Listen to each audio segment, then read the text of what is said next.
Hi, it's Laura at Aquamarine 18 Tarot and Books. Thanks for stopping by my channel today. I am here with a tarot tag, or rather two tarot tags in one, a double VR, to two different tags, both of which are Tarot Nerd. So, quite a long time ago now, there was a Tarot Nerd or Tarot Geek tag by Mags Black, and I never filmed a VR to it back when it was first going around, but being that I am the tarot nerd that I am, I kept track of it with an intention to make a very late VR at some point. And the second one is by Silvia at Fairlight Tarot, and that one is much more recent. So I thought I would do a doubly nerdy tarot nerd VR and respond to both in one video. Now, Mags Black's original Tarot Nerd, the video is no longer available to watch on YouTube, so I'm including Kelly Bear's VR to it below in the description box, and that was one of the first ones that I saw. And then I'll also link below Silvia of Fairlight Tarot's original video for the other Tarot Nerd tag. And I will timestamp because there are 6 questions in the first one and 8 questions in the second one. I will try to not be overly rambly, but no promises. Okay, I have a little stack of decks here. And since the tag is Tarot Nerd, I've only picked tarot decks for this. Certainly some of the questions I could have chosen oracle decks to show, but it's Tarot Nerd, so I'm going to just show tarot decks. So the chronologically first Tarot Nerd tag. Question number 1. Which tarot deck for you offers endless interest or study opportunities, and why? And I think for a lot of us that are tarot nerds, there might be multiple answers to this question. I know that for me there are, but I'm also trying to not, take up all of your time. So a deck for me that offers endless interest or study opportunities is La Flora Tarot. And this is a deck that I backed on Kickstarter. And for folks who have not seen it, it's a black and white plant and flower themed deck. And there's some extra cards there. So each one has which tarot card it is. So this is the Chariot you can see here on the bottom. And then it has the name of the plant that is depicted as well on the card. And of course an image of that. This offers endless study opportunities because I know very, very little about plants and flowers. If it's not one of the trees that is local to me or a part of the OM, I don't know much about it. Or if it's a kind of pepper. I feel like I know a fair amount about different kinds of peppers because I've grown peppers for a long time. But mostly, I don't know things about plants. And this guidebook for La Flora Tarot is excellent. And for the plants, it gets into medicinal properties. It gets into kind of folklore or stories or cultural representations that include the different plants. It gets into kind of nutritional aspects, if it's a plant that's edible, which many of them are, into different stories about the plant. And there's a quite extensive bibliography in that guidebook, with even academic journal articles and other kinds of books about these different plants. So, endless opportunity for study. And it's not exactly tarot study in the sense that for this I would be more so studying plants than studying like a tarot system, for example, but this is a deck that came to mind first when I thought of endless interest or study opportunities, because I feel like I will never learn the extent of the plant knowledge that is in this deck. And the card plant pairings feel really thoughtful and really deliberate in this deck. And, without the book, I don't fully understand those deliberate choices, but with study I can. So that's the one that I chose. Question number 2. Which tarot decks hit or miss your cardstock spot and why? I was going to say hit and or miss, but I don't think that a deck could hit and miss the cardstock spot at the same time. So that's an or and not an and or. Okay, so in terms of cardstock, I'm not too picky of a tarot nerd. I can get along with a lot of different kinds of cardstock. I like linen, matte, kind of smooth. I have a plastic deck of playing cards that I love because I can take it camping without worrying about messing it up. There's a lot of different kinds of stock that I quite like. There's definitely more kinds of cardstock that I can get along with than there are that I really dislike. So in terms of a hit, I might as well just show La Flora Tarot again. This is linen, and I think maybe on this extra card, which is black, you'll be able to see that beautiful linen texture. This deck is printed by a playing card company, the Expert Playing Card Company, and it feels like, you know, the best kind of playing cards. It's smooth, you know, no clumping, it's slidey. It's the kind of linen that some folks might complain about as like being too slidey. I love this, you know, and I have a couple of linen decks in my collection, like Landback Tarot has the linen cardstock as well. This is definitely a hits the cardstock spot for me kind of a deck. Another one that I would say also does the same, but is a completely different kind of stock, is the Architect's Tarot by Yusuf Bushiri. And this is the beautiful edges. And for folks who don't know about this deck, if you check out Yusuf Bushiri's Instagram right now, he's illustrating the architectural features in this deck using 3D architecture software. So there's these kind of short immersive experiences of the deck that is really cool. I've never seen anything like it. This is a matte cardstock. It definitely has a little bit of a finish on it, but it is matte. And while it is gilded, there is no clumping at all. This is such a smooth, beautiful shuffle.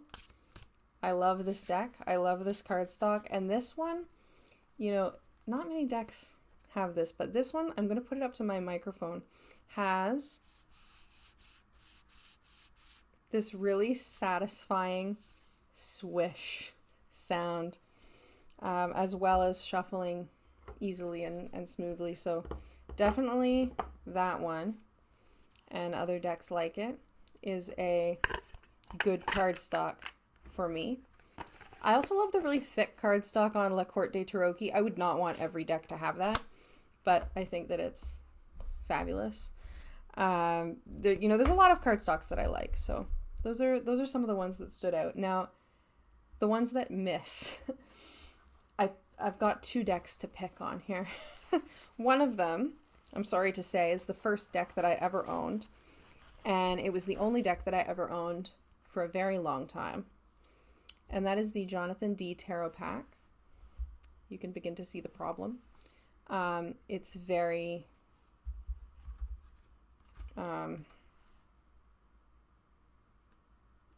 it's like printer paper with a slight finish on it. This is so flimsy. I cannot believe that this is in as good of a shape as it is, considering I got this in probably 2001, 2002. I don't know. Whenever this came out is probably when I got it. I think that my family members like saw the purple and were like, "Oh yeah, that's the deck for Laura." It's really not a deck to learn on, I have to say. I really like the art style, but it's a weird mishmash of things. But for the purpose of this prompt, I will just say, like, this cardstock sucks.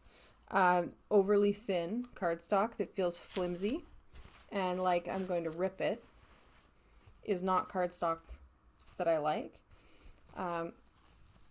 Give me the thickest cardstock possible and I will have no problems. The thin is a no. The other one that I chose to pick on as cardstock that misses for me is this cardstock monstrosity, the Gorgon's Tarot. This is Schiffer, and it is fucking shiny. Look at this. There's my ring light. You can see reflections perfectly in it because it's so shiny. It is sticky, clumpy.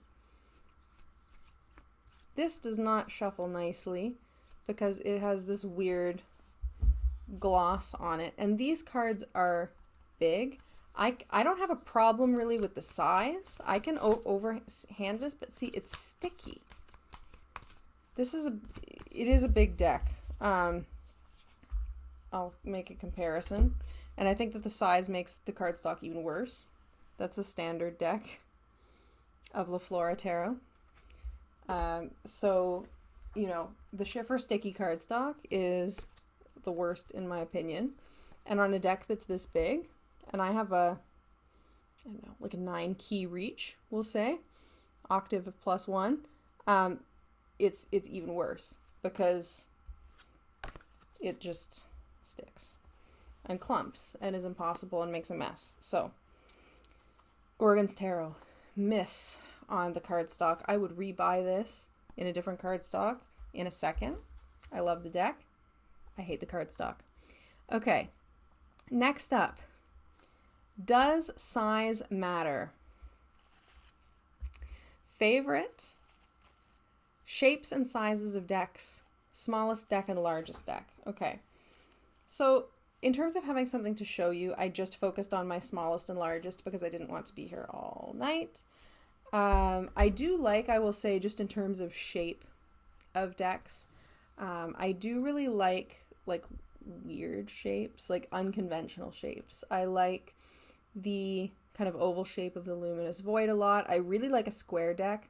Augenblick is maybe one of the only square tarot, or the only square tarot that I own, but I really like the square tarot deck. I really like the long, thin La Corte de Tarocchi shape. I'm into strangely shaped decks. I've shown the Gorgon's Tarot. I have quite an assortment of round decks. I really like unusual shapes. And in terms of whether size matters, my smallest and my largest, I'll just put the two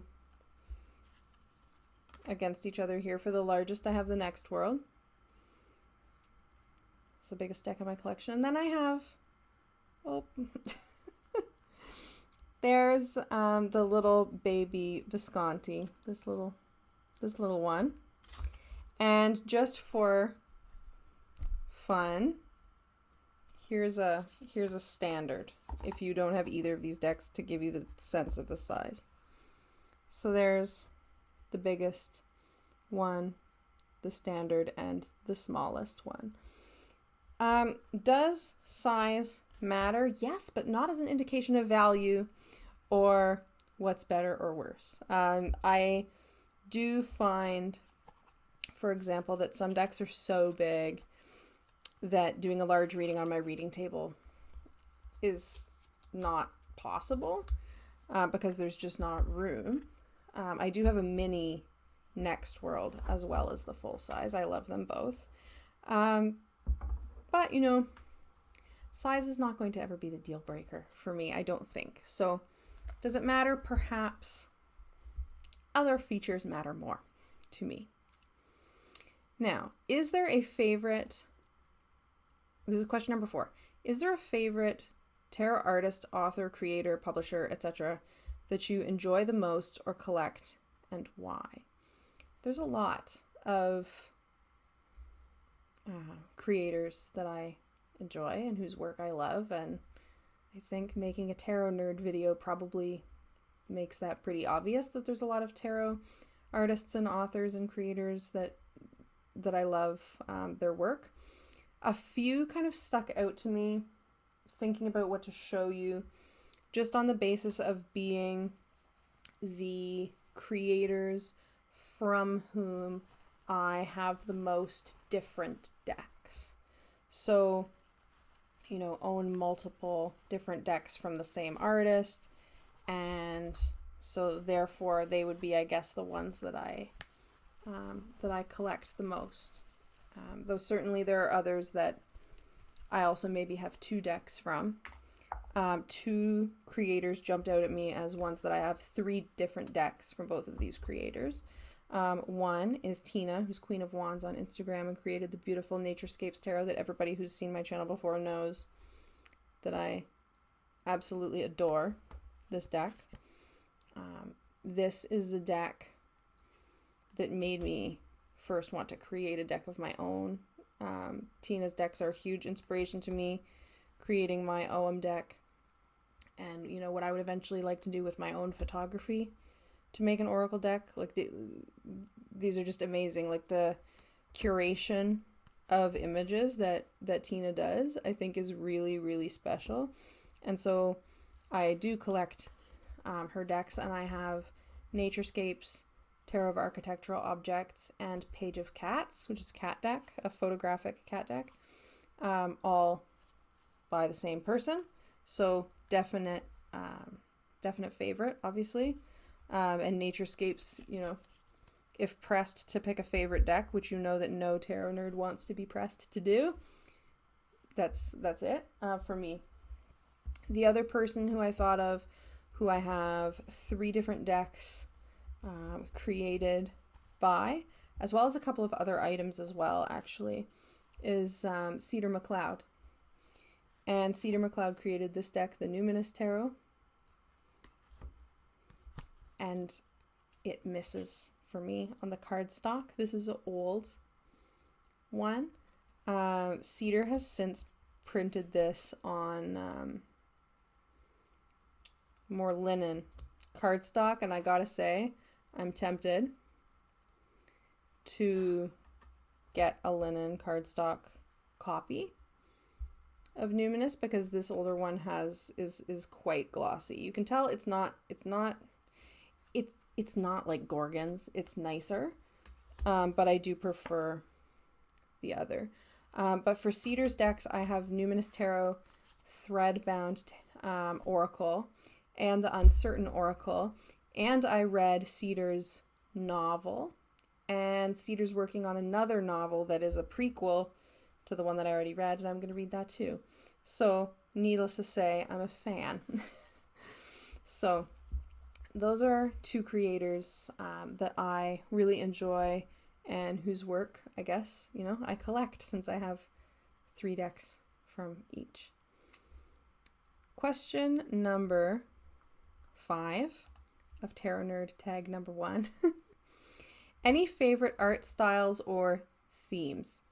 And I didn't get out any decks to kind of talk about this question specifically, because I feel like the decks that I've just shown for the first 4 questions give a sense of the fact that I'm all over the place, right? There's a couple of black and white decks in that selection.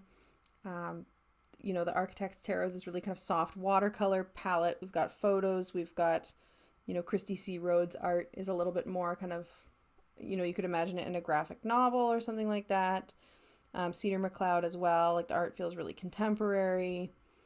And then I've got, a Visconti. So I'm all over the place with regards to art styles and themes. I like photo-based decks. I like drawn decks. I like painted decks. Historically, I've said that I'm not super into collage decks, but then I had Afro Tarot too, and I changed my mind.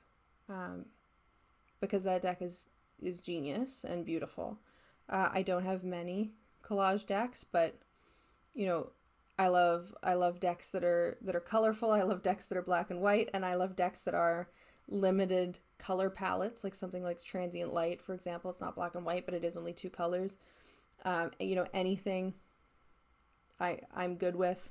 I love nature-based decks that speak to my druid heart. I love, what I've talked about as kind of place-based or landscape-based decks like Tildwick, as a kind of interior or naturescapes or architectural objects, or even something like Spacious Tarot feels a little bit like that to me, but that's also a bit of an animal deck. I don't know, it's a couple of different things. I also, we're not a theme, but like I like queer and twist LGBTQ plus centering and focused decks. I like decks that are explicitly feminist. I like decks that seek to provide representation in meaningful ways. And, that's not really a theme again, but it is something that I look for in terms of what I'm looking to support and what I'm looking to add to my collection, and what I like using and what I like bringing, over to my friend's house and reading with and reading for myself. So I like a lot of different styles and a lot of different themes. There's that. I like cats. I have 2 cat tarot decks and I have a third one on the way. I'll show it when I get it. I'm picky about them, but I do like those too. So all over the place. And finally, question number 6, which is the last question of Tarot Nerd Part 1. In what ways are you a tarot nerd or geek? Bumper sticker, branded clothing, jewelry, tattoos, deck collections, artwork, etc. We've covered deck collection. That's a thing. I hate bumper stickers just as a thing. Nope. I'm never gonna have a bumper sticker of anything. I don't think. I don't really have any tarot jewelry. I do have a pendant that is made by Laura Bowen, who created the Saltwater reading cards and Dreamtime reading cards. It's Oracle, not tarot. But that would be kind of the closest to anything like a tarot jewelry that I would own. Like, I don't have anything that has tarot on it in that way. I don't yet have specifically a tarot tattoo. It will happen. I have plans to be substantially more covered than I am. We'll see when that happens, though. I'm also not a person who's in a rush. Taurus Moon and Taurus Mars, I'm not rushing anything. But there'll definitely be a tarot tattoo in there somewhere, I'm sure. I do have my tarot collection on a custom-built, wall-mounted shelving unit that was built for the tarot decks by my father and mounted on the wall by my spouse. So that's fairly nerdy, I think. I've had furniture designed around my decks. My Oracle decks are all on a what was sold in the store as a boot rack. Like, it's a very tall, narrow shelf, but the tarot decks are on a custom-made shelf, which I think is awesome. I nerd out with tarot books. People know this. Like, books are something that I just want to be surrounded by all the time and spend all my time with. And I do have a little bit of clothing, actually. I have the No Justice, No Peace tarot t-shirt, and folks are going to know which one I mean. It was a fundraiser. I was happy to buy that. I have this t-shirt that is Taco, Tarot, and Tattoos. And this one is by Tarot Tubes Arcane Panda. This is on the back. When I bought this, my partner was just like, "Oh, you got a shirt made with 3 things that you love on it." Like more perfect things could not have actually been picked for me. I feel like this was made for me, and me specifically. I have multiple books on my shelf that are about tacos. So this is an absolute favorite thing, and it's kind of off the shoulder, which is totally not my style, but I like it anyway. And the last thing I'm going to show you for this Tarot Nerd tag is that I am working on making a tarot vest, and it's black, and it's sleeveless, and the back has a patch, and this is from Amrit Brar's Marigold Tarot back patch, and I hand stitched it on. This is my tarot punk vest. How amazing is this alas poor Yorick moment in the strength card. And so I need to cover it with stuff. I need some pyramid studs or something. I did put some buttons on it. So I have this one is a James Eads from the playing card Kickstarter. This one is Considerate Cat Tarot and has a cat on it. I have this Cosmovisions and rainbow book. I think that this is a Cedar McLeod thing. So friends who do Kickstarters, who are tarot creators, if you want to make this tarot nerd very happy, patches as tarot merch, please. I would be so happy if you did that. Thank you. Tarot nerd tag number 2. I said I was going to be fast. I wasn't. So this second tag is by Silvia of Fairlight Tarot, and again, I've linked below. This one has 8 questions, but I might be faster on it. We'll see, because this one is interesting. This tarot nerd series of questions indicates that I'm only halfway to being a tarot nerd, because several of them, for me, the answer is no, which is interesting. Okay.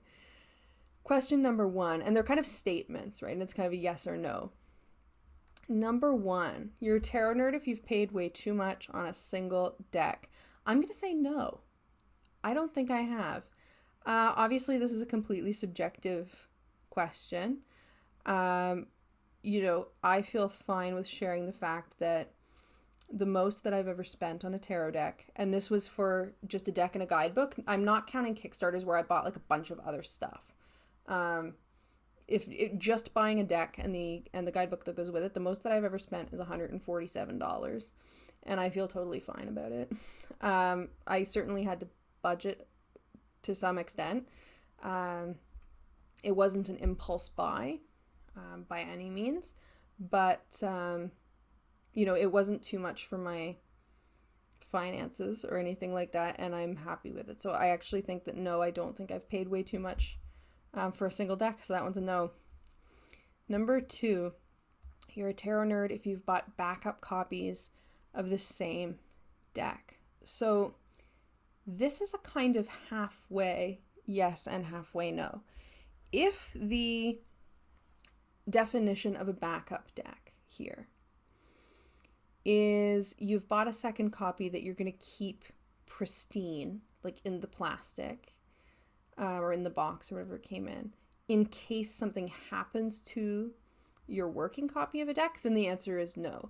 I don't own any decks that are not open, that haven't been used. I've never bought one just to have, in perfect mint condition in case I lost or damaged something. So if that's a backup, then no. I have absolutely bought 2 copies of Naturescapes, and I also have 2 copies of Thea's Tarot. And this is because these are the only decks that I've ever really wanted to have the option of having a copy in my bag, in my shoulder bag, and a copy on my reading table at home at the same time. So I do have 2 identical copies of those 2 decks. There are some decks that I have in multiple sizes. I don't think that that's a backup though, because if there's a mini version of a deck, I consider that to be kind of a different deck. I don't think of it as the same thing twice. They do have different functions for me. I also bought I suppose, backup of the Heart and Hands Tarot by Liz Blackbird. And the reason I did that, and I've shared this before, is because I water damaged my deck. It's the only deck that I've ever truly done real damage to. I left it on a windowsill. The window was open and it rained, and the edges got totally screwed up. They stuck together. The edges of some of the cards tore when I tried to pull them apart, and I was totally devastated. And at the time I owned 2 indie decks, and this was one of them. It's since actually, I think, gone mass market, but I'd got it on Etsy. I absolutely love it. And this is actually my mangled copy. I trimmed it. But before I trimmed it, because I didn't think I would do a good job, I love this card. That might be tarot tattoo material. Before I trimmed it, I bought a second copy. I immediately bought a second copy because I was like, this is totally destroyed and I want to be able to work with this deck. I really cherish it. I still work with it all the time. So I bought another one. This deck was quite a bit larger than this. So I trimmed and I tried to follow. There was a second border around this frame, and I tried to follow it as best I could. I did it with scissors. It is not even, but it's salvaged. So I have 2 copies of this, one of which is this trimmed one, and one is the one that is, as it is sold, in its box, full size, that I guess I bought as a backup, because I thought I would end up putting this in the garbage because I didn't think that it was salvageable. It's still pretty scuffy in some places. I don't know if you can tell, but I actually use my my chopped copy the most, more than the other one. I don't even know if I really need the backup one, honestly. I have used it. Like, I didn't buy it as a pristine backup. I opened it and I shuffled it and I've read with it and I read with it, but I kind of like my my accidentally ruined and then salvaged copy. So, I don't know. That's my backups that are not really backups. So, halfway to being a nerd on that one. Number 3, you're a tarot nerd if you've bought a deck only because it was on sale. I'm going to say no to that one. I don't think that I've bought a deck only because it was on sale. I've definitely had the odd circumstance where a deck that has been definitely on my wish list has gone on sale, and that has kind of like expedited the purchase a little bit. But I can't say that I've ever bought anything just because it was on sale, that I wasn't already planning to buy anyway. So, not completely. So maybe I'm a nerd there, or maybe I'm not. Number 4, you've bought a new deck before you even got to look at the last one to enter your collection. No, it's never happened. I have occasionally had decks arrive that I haven't looked at right away, for sure. And I've definitely had 1 or 2 circumstances where, in a totally unplanned way, for example, like 2 pre-orders or 2 Kickstarters have arrived like in the same week or something. And so inevitably for me in those circumstances, maybe one of them will get worked with immediately and one of them will kind of sit, in its packaging waiting for its kind of turn or something. But I've never had a deck sitting in packaging, not looked at, and then purchased something else. Not that I can think of anyway. Not that I can think of. So, that's a no. Question number 5. You're a tarot nerd if you've been stalking your postman and they know you personally at the post office. I'm gonna plead guilty on this one. I had the same postman for a very long time, and he left our route, and I mourned a little bit, I'll be honest. I really liked my mailman. But he got a nice, like, cushy indoor route, so in an apartment building, so I can't be, like, mad at him about it. But he totally knew me, because I'd be waiting for things. And I have, in my house, the mailbox is right beside my front door, and then there's the front door, and then there's the mailbox beside it, and then beside that there's a big kind of picture window in our living room, and I have totally been the person who's sitting there in the window, because there's a love seat right below the window, like looking and listening for the mailbox. I've totally been the person who opens the door to go look in the mailbox while the mailman is standing on the porch, because I heard the lid of the mailbox, just having put something in. So yes, I've been that person. I don't know if people know me personally at the post office, because for the most part, my mail does just come straight to my house. It's not too often that I have to actually pick something up at a post office, unless there's customs charges, or something, of that nature. So I don't think they know me at the post office. Maybe there's one woman who probably recognizes me because I do use the post office for things other than tarot also. I like letter mail. I love letter mail pen pals. If you want to be a pen pal, you can email me. I'm a fountain pen person. I need pen pals. So yeah, I'm a tarot nerd who the postman knows. That's a thing. Question number 6. You have bought a tarot deck only because of the card stock, and that makes you a snob. Or not a snob, a nerd. Tarot nerd. I don't know if I'm a tarot snob. I'm going to say no. But have I bought a deck just because of the card stock? Yes, 100%. I have bought a deck just because of the card stock.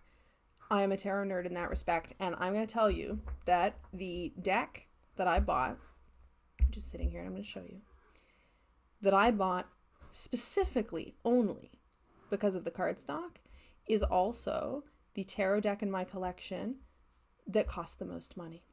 It's the one that I spent the most on, and I spent that amount of money because of the cardstock. And that deck is the Gaian Tarot limited edition that I bought directly from Joanna Powell Colbert. It's larger than the standard tarot size.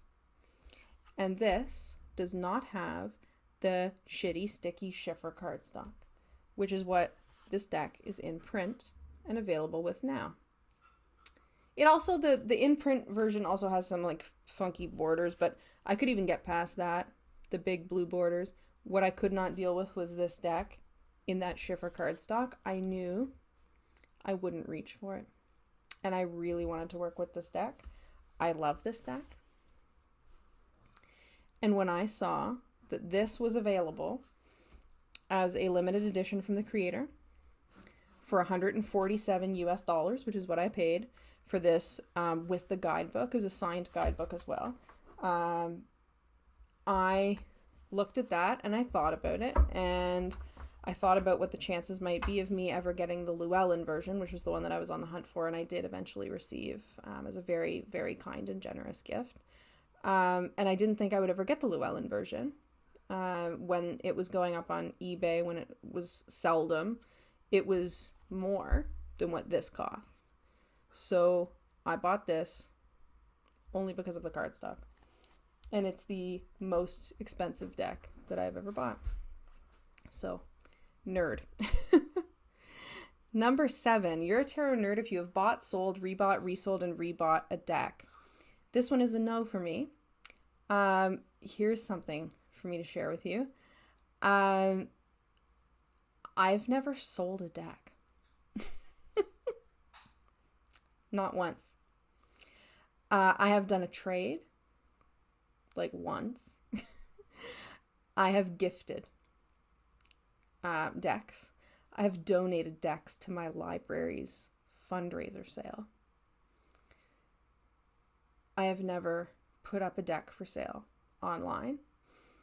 I've thought about it occasionally, but I've never done it. I've also never repurchased a deck that I had previously had in my collection and rehomed and then bought it again. I've never done it. I gave away about a dozen decks last year, and I had given away maybe a handful before that, but I've never rebought a single thing, not once. I have done this with books because sometimes I get so excited about something that I just grab something off my shelf and like shove it into somebody's hands and tell them to take it home. I've bought Undrowned by Alexis Pauline Gumbs like 5 times because I've given it away. I've bought Ursula Le Guin multiple times because I've given them away. I've bought the Diverse Spines book from the We Need Diverse Books. It's a fundraiser book. I've given that away multiple times. That will probably be a giveaway on my channel at some point too, because I just want people to have that book. I've given away Octavia Butler and rebought Octavia Butler. I mean, all the time. So books, I've done this a ton. Decks, never. I've never ever sold anything, and I've never reacquired something that I had in any way removed from my collection, ever. And finally, question number 8, and again, I don't really have much to show for this one, is you're a tarot nerd if you've modified a deck. And I have, so I guess I'm a tarot nerd, but I will say that the biggest and most ambitious deck mod that I've ever done was this, and it was under like water damage duress. I don't feel confident in a deck mod. I've thought about it with Next World because I want to hack the keywords off, but I haven't gotten myself up to doing it yet. I don't know if I ever will, truth be told, or I might try it on the mini. This is the only deck that I've trimmed and been into. I have, where'd it go? The deck that's so tiny that it's hard to find is an example. I have edged a fair amount of decks myself, so this one didn't come with the black edging. This is just edged with Sharpie. I've tried the Sharpie and I've tried the Tombow markers. I like the Sharpie better. Chisel tip. Chisel tip is the easiest. I've Sharpied a fair amount of mass market decks, but that's mostly as ambitious with a deck modification as I get. So yes, I'm a nerd. So for tag number 2 from Silvia of Fairlight Tarot, that means that I am 1, 2, 3, 4 and a half. 4.5 out of 8 nerd. More nerd than not. And with the first tag, I'm definitely a nerd all the way. So now you know how much of a tarot nerd that I am. How much of a tarot nerd are you? Tell me in the comments. Share your thoughts. Thank you so much for watching. I wish you all a great day, and I will see you again soon.